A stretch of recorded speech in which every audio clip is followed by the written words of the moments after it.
নমস্কার বন্ধুরা, রিনা হাউজে তোমাদের স্বাগতম জানাই।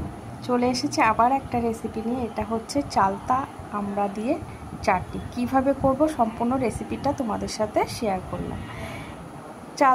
আমরা বা চালতা আলাদা আলাদাভাবে তো চাটনি খেয়েছি, কিন্তু একসঙ্গে মিক্স করে কখনো চাটনি খেয়েছো?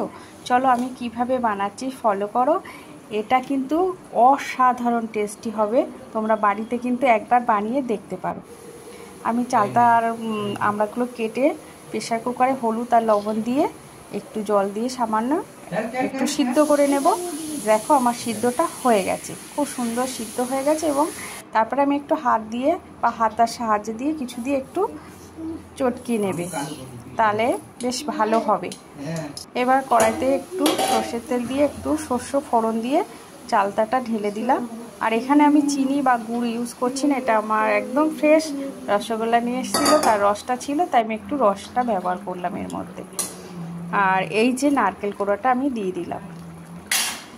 কিছুই না, হলুদ লবণ আমার সিদ্ধ করার সময় দেওয়াই ছিল বলে এখন আমি এর মধ্যে দিলাম না। যে যেমন মিষ্টি টক মিষ্টি খেতে পছন্দ করো তেমনই টক মানে মিষ্টি দেবে। চলো দেখো আমার খুব সুন্দর দেখো দেখতে হয়েছে, আর খুব তাড়াতাড়ি এটা হয়ে যায়। একদিন হলেও বাড়িতে এইভাবে বানিয়ে খেয়ে দেখতে পারো, খুব সুন্দর টেস্টি হবে। চলো তাহলে, ওকে বাই।